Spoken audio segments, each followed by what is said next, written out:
আল্লাহ, ও আল্লাহ, আল্লাহ আমার ফলোয়ার্স অনেক অনেক বাড়াই দাও, বরকত বাড়াই দাও আল্লাহ। ওই মহিলা ভিডিও না দিয়ে শুধু ফলোয়ার চাইলে হইব নি? সবাই খালি ভিডিও দেখে, কেউ ফলো সাবস্ক্রাইব করে না। এবার যে ফলো করবো না তারে। ফলোয়ার থাকলে ভিউ আইব। কেউ আমারে লাইক কমেন্ট ফলো ভিক্ষা দে রে ভাই। একটু অ্যাক্টিং প্র্যাকটিস করছিলাম আর কি। Don't take it seriously, enjoy my video and অবশ্যই ফলো লাইক সাবস্ক্রাইব। যদিও আমি কারো কাছে আসলে ভিক্ষা চাই না। এটা কিন্তু আমার জমজমান, হ্যাঁ ঠিক আছে। চাপা দূর হ।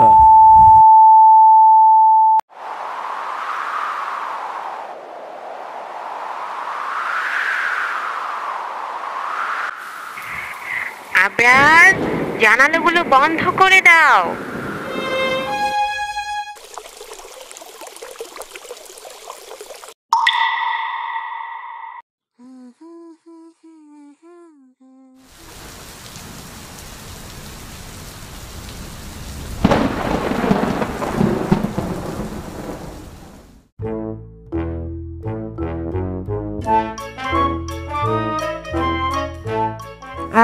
বই না, তুমি পানি শানতেছ কেন? ঠান্ডা লাগবে তো।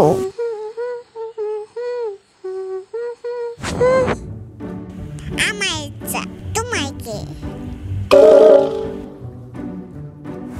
কে ফেলছিস রে পানি এখানে? কই মা, আমি তো পানি ফেলেনি। কি ফেলেছি জানি? খারাপ ফেলতেছে। তুমি ছাড়া ছোট এই বাসায় কে আছে আকাম করার মতো? তাহলে চলো না, হাসপাতাল থেকে একটা ছোট্ট বাবু মনে নেছে।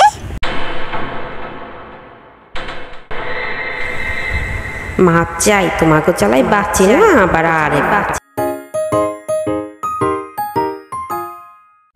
মাউনি, এই চুলাটা না থাকলে কিভাবে রান্না করতেন? মাটির চুলায় রান্না করতাম। মাটির চুলা না থাকতো তাহলে? ইটের চুলায় রান্তাম। ইট আগুন কিছুই না থাকতো তাহলে? মনটাই চাইতাছে মুখের মধ্যে কষ্টে মাইরা থুই। লাগ হচ্ছে আপনার? আমরা আমাদের প্রয়োজনে এগুলো বানিয়েছি, আর আল্লাহ আমাদের সেই ক্ষমতা দিয়েছেন বাবা। আর আমাকে কে বানাইছে মামুনি? আপনি বানাইছেন? ফাতিহাকেও আপনি বানাইছেন? আল্লাহ আমাদের সবাইকে বানিয়েছেন, আমাদেরকে বানিয়েছেন তার ইবাদত করার জন্য। সত্য কথা বলবে সব সময়, ঠিক আছে বাবা? এটা একটা বড় ইবাদত। আর মিথ্যা বললে কি হবে? কেউ তো জানবে না আমি মিথ্যা বলছি। মিথ্যা বলা গুনাহ, আল্লাহ সব জানেন, তিনি অবশ্যই আমাদের শাস্তি দিবেন। কি শাস্তি দেবে? আল্লাহ কি কান অভ্যাস করাবে বাবার মতন? ফাতিহাকে আবার শুরু করলো। ফাতিহাও কি শাস্তি দেবে? রান্না কথা না শুনলেও কি শাস্তি দেবে? এখন শাস্তি দেবে, এখন শাস্তি দেবে। আল্লাহ কি খুব বাঁচা।